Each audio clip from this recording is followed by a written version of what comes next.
Clock টাওয়ারে থাকা 4টি ঘড়ির 4 রকম সময়, যা দেখে সমস্যায় সাধারণ মানুষ।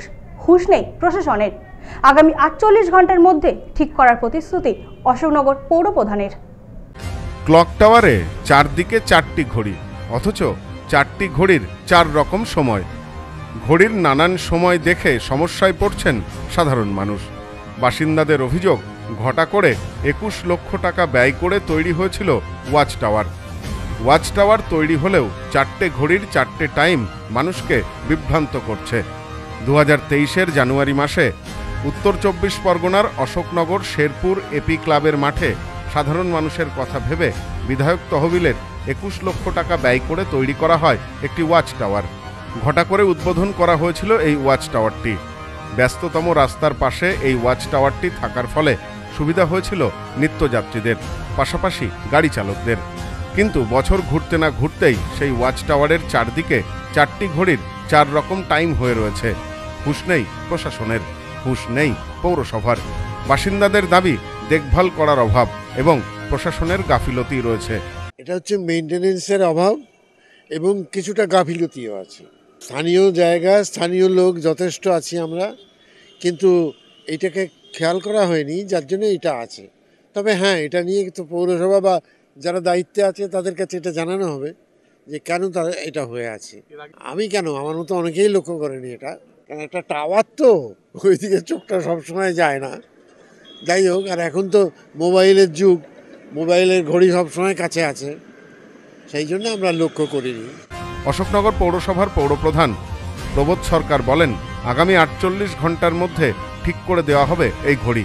প্রথম কথা হচ্ছে যে এই ওয়াচ টাওয়ারটা পৌরসভার থেকে আমরা করিনি, করেছিল বিধায়ক সাহেব। বিধায়ক সাহেব করেছিল, যাকে দিয়ে আমি তাকে সঙ্গে সঙ্গে ধরেছিলাম। সে আপনার সামনেই বললো যে ঠিক করে দিয়ে এসছে, কিন্তু আপনি বলছেন ঠিক হয়নি এখনও। আমি এক্ষুনি আজ বললাম ওনাকে যে কোনো মূল্যই হোক আপনাকে এইটা ঠিক করে দেওয়ার জন্য যা খরচা লাগে সে সব পৌরসভাতে বিয়ার করা হবে। এবং ও এখন আজকেই আমাকে কথা দিল যে আজকের মধ্যে যাবে, গিয়ে ব্যবস্থা করবে। যদি কালকের মধ্যে ব্যবস্থা না হয় আপনার বললে তো নিশ্চয়ই দেখবো। আমি সামনেই বললাম, শুনলেন আপনি, যে যেখানে যা দরকার সবটাই করে দিতে।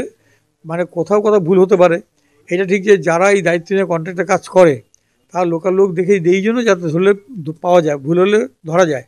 আমরা ভুল হওয়ার সঙ্গে সঙ্গে ধরেছি ওকে।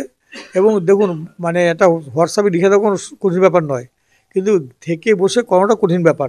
কারণ আমাদের পক্ষে আমরা অনেক সময় বুঝি যে যেটা করার দরকার না সেটা করি, আর যেটা করার দরকার সে করি না, এ আমাদের মধ্যে হয়। তবু আমি আপনাকে এটুকু কথা দিতে পারি যে পৌরসভার অধীনে যেহেতু জায়গাটা, মানে এমএলএ সাহেব অনেক কষ্টে এটা করেছিল, তার যেন ক্ষতি না হয় সে আমি নিশ্চয়ই দেখছি। তবে এই বিকল ঘড়ি নিয়ে কটাক্ষ করতে ছাড়েনি বিজেপি। বিজেপির দাবি, ঘটা করে উদ্বোধন হলেও পৌরসভার গাফিলতিতে বেহাল অবস্থা ক্লক টাওয়ারের। অশোকনগর পুরসভা শেরপুর কালীবাড়ি মোড়ে 21 লক্ষ টাকা খরচ করে 2-3 বছর আগে যে অশোকনগর পুরসভার তরফ থেকে ক্লক টাওয়ারটি বসানো হয়েছে, সেই ক্লক টাওয়ারটি দীর্ঘদিন ধরে অকেজ হয়ে রয়েছে। এক এক দিকের ঘড়ি এক এক রকম সময় দিচ্ছে। মানুষ সমস্যার মুখে পড়ছে, ট্রেন ধরা থেকে শুরু করে বিভিন্ন কাজের জন্য। আমরা চাই অবিলম্বে পৌরসভা এটাকে সংস্কার করুক, মানুষের কাজের উপযোগী করুক। আপনারা বলার পরে পৌরপ্রধানের ঘুম ভেঙেছে, ঘুমই যখন ভেঙেছে অবিলম্বে এটাকে মেরামত করে জনগণের উদ্দেশ্যে দেওয়া উচিত বলে আমরা মনে করি।